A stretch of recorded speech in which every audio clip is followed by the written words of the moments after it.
What I have learned over the years is that no mother wants to sacrifice her child for herself. She puts her life first and then her child. She'll sacrifice. What I have learned over the years is that no mother wants to sacrifice her child for herself. She puts her life first and then her child. She'll sacrifice herself. Me on to another reality, sex selection.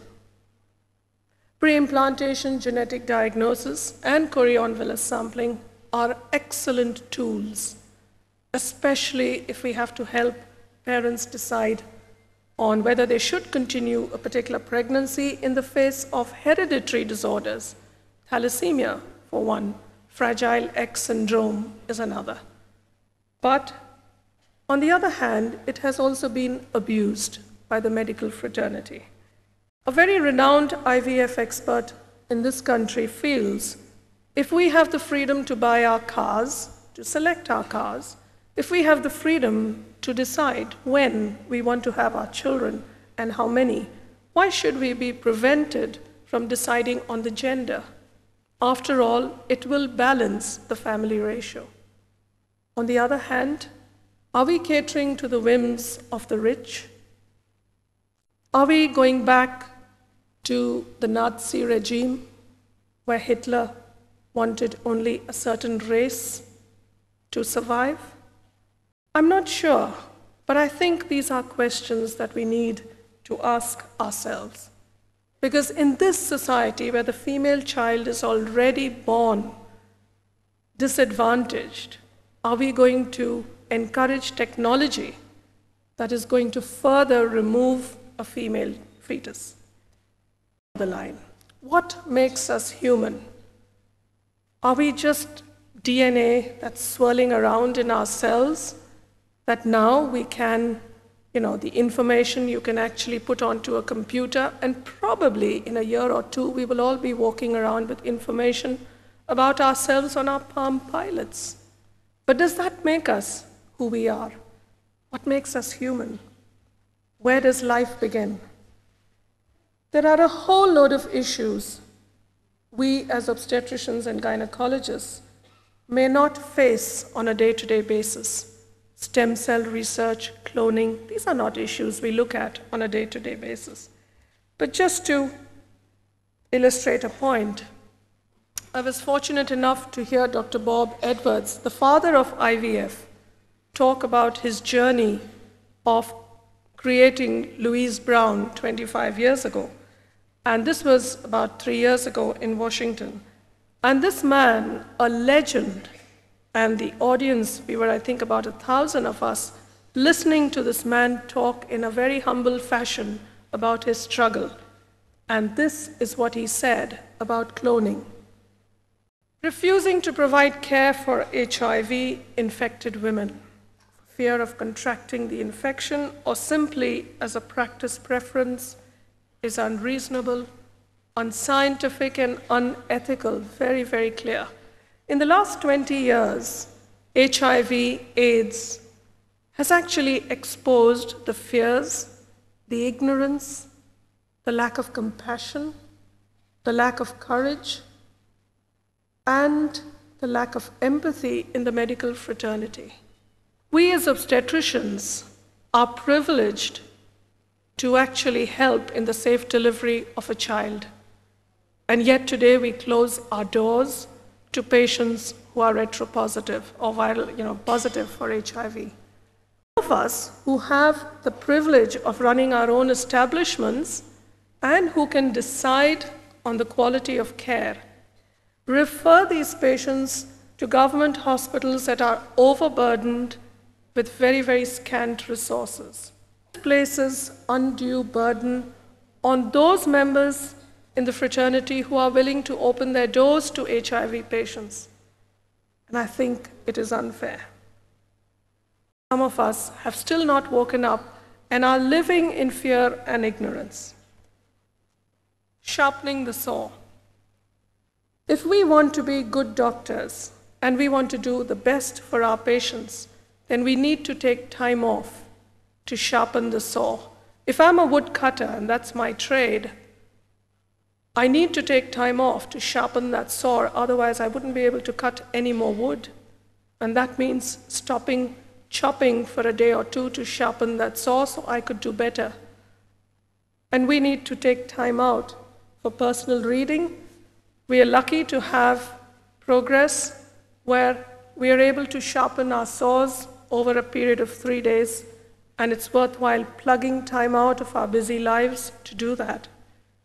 But I think it's also important to audit our work, whether we run a 2-bed hospital or a multi-speciality hospital. We need to introspect. I'm going on a little more deeper level.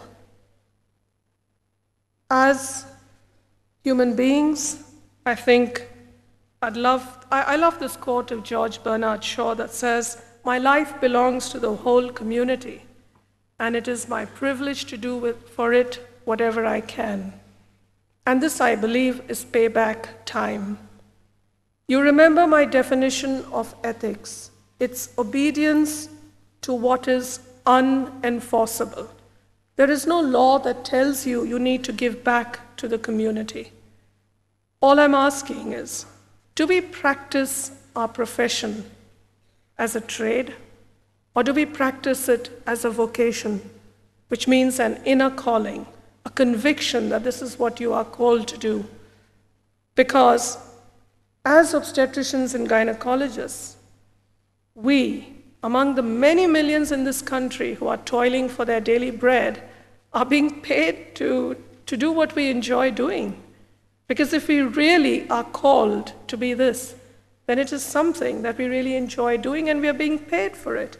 So are we going to treat it as a trade?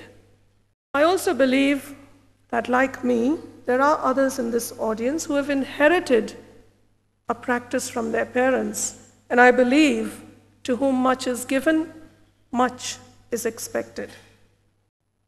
Payback time could be in many ways. I just chose 3. You could teach, if you have the knowledge. If you've learned something, pass it on.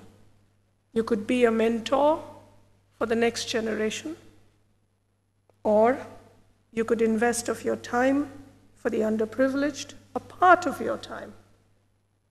At this point, ladies and gentlemen, I'd like to pay tribute to Dr. Geeta and her husband, Dr. Arjun. I believe that payback time, they've done overtime in this area.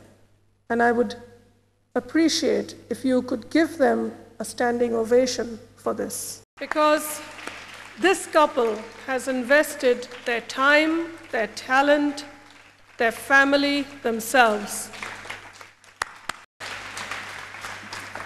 Thank you. Before I conclude, I'd like to go back to Mahatma Gandhi.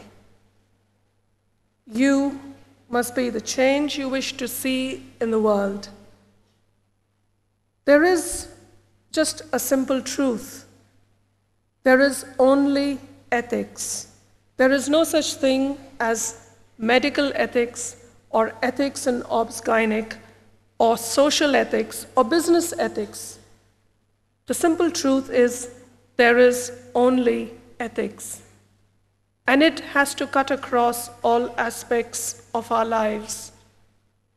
You cannot be an excellent laparoscopic surgeon if, on the other hand, you're cheating on your spouse.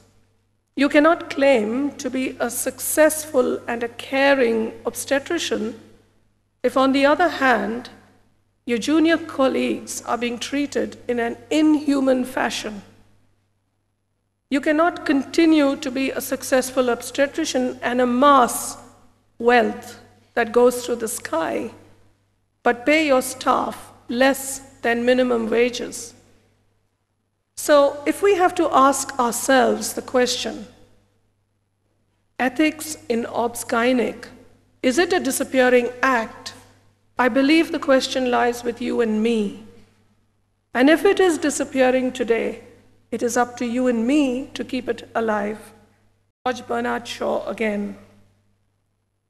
Life is no brief candle. To me, it's a sort of splendid torch which I've got to hold up for the moment, and I want to make it burn as brightly as possible before handing it on to future generations. I believe Dr. E.V.Kalynai has been holding this torch and has paved the way for many, many generations to us to be worthy of taking that torch, letting it shine and passing it on to future generations, and only then will ethics in obstetrics and gynecology not disappear from our lives. Thank you.